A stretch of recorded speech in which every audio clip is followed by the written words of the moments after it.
Holy, the wait is over as former Blue Devil Darian Mensah is headed to South Beach.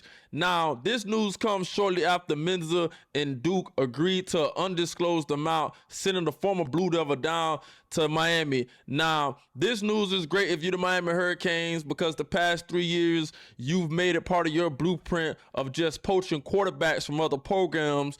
So I do think that Mensah most likely is going to be a one-year player coming down to Miami. Now, from what I'm being told, Duke was most likely being advised that it was going to be hard to be able to prove that Mensah pretty much put your program in a bad position, being that, he is not an actual employee. Now, this poses, bad news and bad issues for the NIL movement moving forward because teams aren't going to necessarily be allowed or be able to hold these players accountable because these players are not technically employees, so they can't technically hold them to contractual agreements. Now, this is good for Miami because you're getting a quarterback who was second in college passing yards this season, and not only are you getting a quarterback that was second in passing yards, you're going to be getting Duke's number one receiving threat with Cooper Barquet, which Cooper Barquet was able to rally in 1,100 yards and 7 TDs with Duke.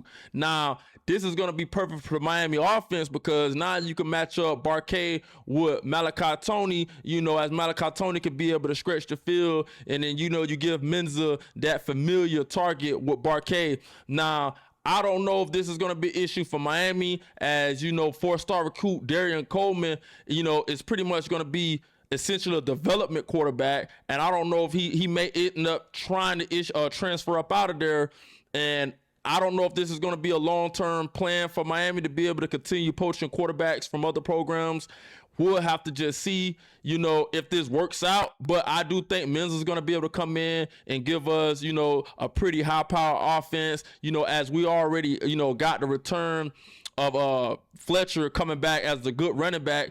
And, we got some other pieces coming back as well. So the only issue I do see is being able to replace Francis, over there on the O-line. But other than that, I do think this is going to be a good fit. You'll just have to see, come the upcoming season. So get in the comment section. Let me know what you guys think. Do you guys think Mensah is going to be a good fit? Or do you think Miami is going to have to continue, going after quarterbacks from other programs, due to the lack of being able to get, good talent in through the recruiting process?